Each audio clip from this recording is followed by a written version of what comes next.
Olá para você que está assistindo, aqui é o professor Gustavo e para a aula de hoje a gente vai aproveitar um dos cartões postais da nossa cidade para falar vários assuntos da geografia.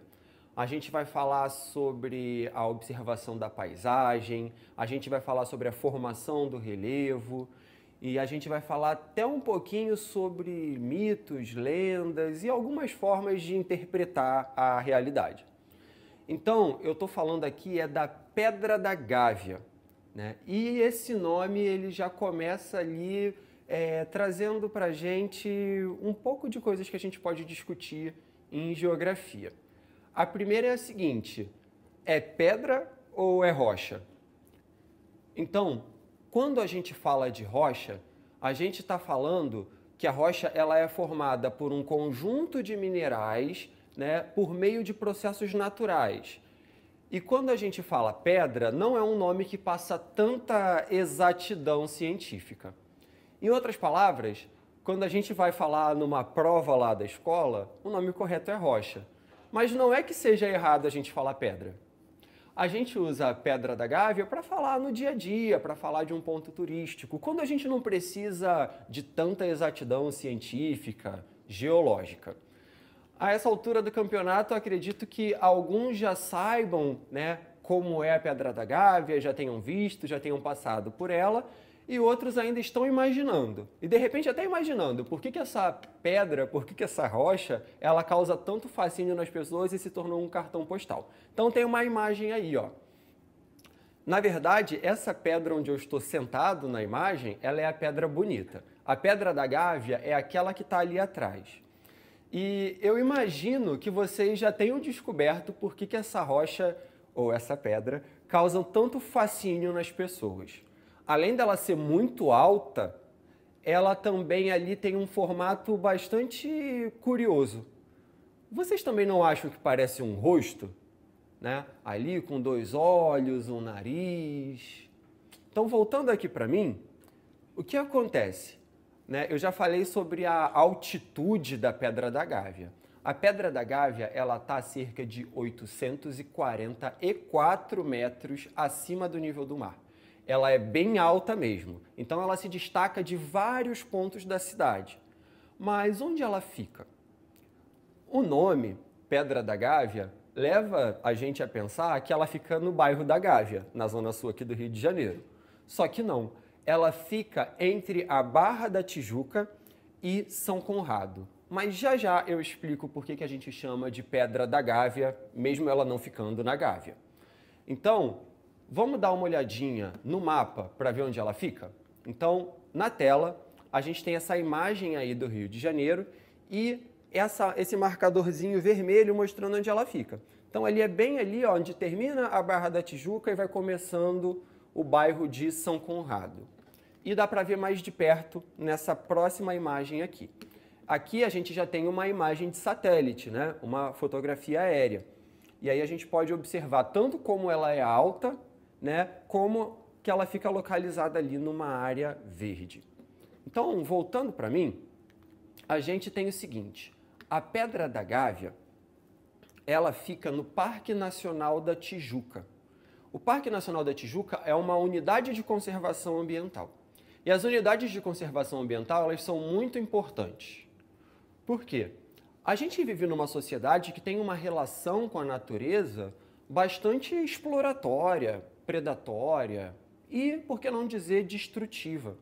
Então, muitas vezes, a gente tem uma série de espécies de vegetais, de animais que ficam ameaçadas de extinção. Além disso, o próprio solo ele pode se deteriorar com o desmatamento, com a poluição, sem contar os próprios cursos de água. Então, a gente ter algumas unidades de conservação é uma forma de proteger certas partes do ambiente para que o solo, para que a água, para que os animais, os vegetais, até o clima não sejam tão afetados pelas nossas práticas destrutivas, como a poluição e o desmatamento.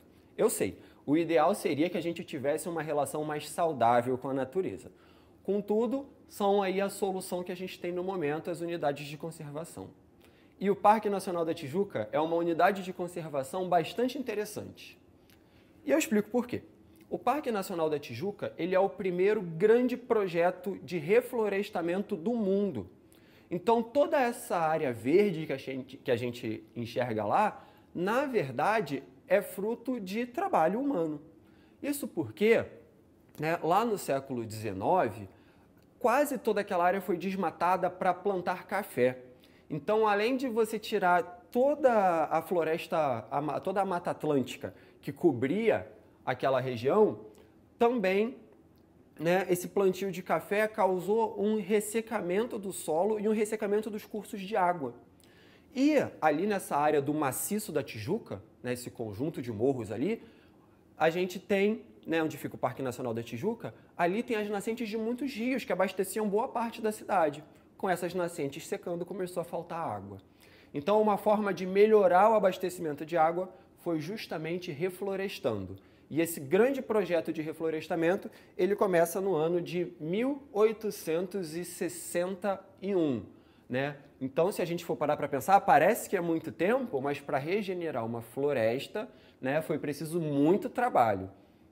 Então, isso é um pouco sobre essa localização. E agora na tela, mais uma imagem bem bonita aí da Pedra da Gávea, né, para a gente observar aí de outro ângulo, né, observar aí, tentar procurar esse rosto que muita gente enxerga nesse cartão postal da nossa cidade. Agora, voltando aqui para mim, eu não tinha prometido para vocês que eu ia explicar sobre esse nome, Gávea, né, para uma pedra que não fica lá na Gávea.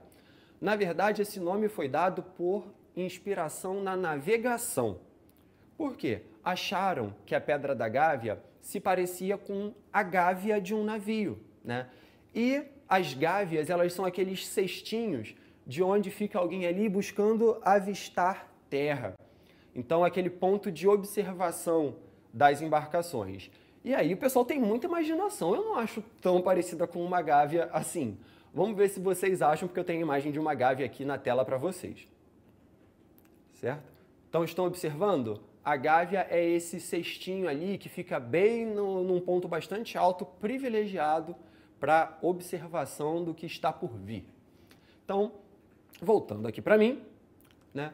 A Pedra da Gávea, ela, como eu falei, né, tem essa questão do nome, porque ser parecida com a gávea, ou mesmo das pessoas enxergarem um rosto. E essa questão do rosto, ela também alimentou muito a imaginação das pessoas. Por muito tempo, muita gente acreditava que aquele rosto ele foi esculpido ali na rocha, né? E até porque na lateral do que seria esse rosto, tem uma série de linhas e traços que parecem algo escrito ali. E aí a crença é que quem teria feito essa escultura e escrito uma mensagem ali na lateral da Pedra da Gávea foram os fenícios. Isso 850 anos antes de Cristo. Então eles teriam chegado aqui bem antes dos portugueses e teriam ali esculpido em homenagem a um imperador, que inclusive estaria enterrado ali, onde hoje é a Pedra da Gávea. Gustavo, mas como assim? Escrito num outro alfabeto? Pois é, os fenícios eles foram um povo muito importante. Eles eram grandes comerciantes e navegadores. E eles desenvolveram também um alfabeto, que é uma das grandes influências para o alfabeto que a gente usa hoje em dia aqui no Ocidente. Então, aqui na tela para vocês, eu tenho um mapa mostrando ali em verde onde fica a Fenícia, a região ali habitada pelos fenícios. E em vermelho são as rotas comerciais por onde eles navegavam, certo? Aqui em seguida, eu tenho uma imagem dos fenícios, né? Eles tinham muito uma prática de tingir tecidos e comercializar. E ali ao lado eu tenho esse alfabeto fenício, que serviu aí como uma das referências, uma das bases para compor o alfabeto que a gente usa hoje em dia em muitos países do mundo, certo? Então, voltando para mim, a gente vai perceber o seguinte, que essa imaginação ela é muito saudável e ela é muito importante, porque eu mesmo acho que a primeira vez que eu ouvi falar dos fenícios foi quando alguém falava sobre essa lenda ao redor da Pedra da Gávea e me incentivou a estudar e ver o que era. Além disso, existem outras lendas, porque a imaginação ela é ilimitada e é um exercício muito bom da gente fazer. Outra lenda corrente é que ali é um ponto onde pousam discos voadores. Na verdade, a gente não tem provas de que existam vidas em outros planetas, mas também não tem provas de que não existam. E se os alienígenas escolheram aquela parte da cidade para pousar, eu preciso concordar que eles têm bom gosto, porque de lá tem uma vista muito bonita e é um dos pontos mais bonitos, talvez, do Rio de Janeiro, do Brasil, quem sabe do mundo inteiro, né?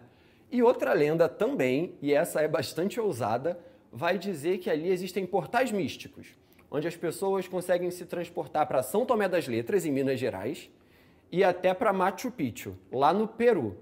Essa realmente ninguém conseguiu comprovar ainda, tá? Agora, o que a gente diz em ciência sobre a Pedra da Gávea? O que alguém que estudou geografia, como eu, pode contribuir sobre a Pedra da Gávea? Bom, então, com os conhecimentos de geografia que eu fui aí acumulando ao longo dessa vida, eu posso dizer que a formação da Pedra da Gávea ela está ligada a um fenômeno que aconteceu há muitos e muitos milhões de anos atrás, que foi a formação do Gondwana. Então, na tela para vocês, o Gondwana aí. E o Gondwana foi essa junção aí de vários continentes, né? Inclusive, a gente consegue observar até ali a África, encaixada com a América do Sul, né? Então, o continente africano encaixando ali com a América do Sul.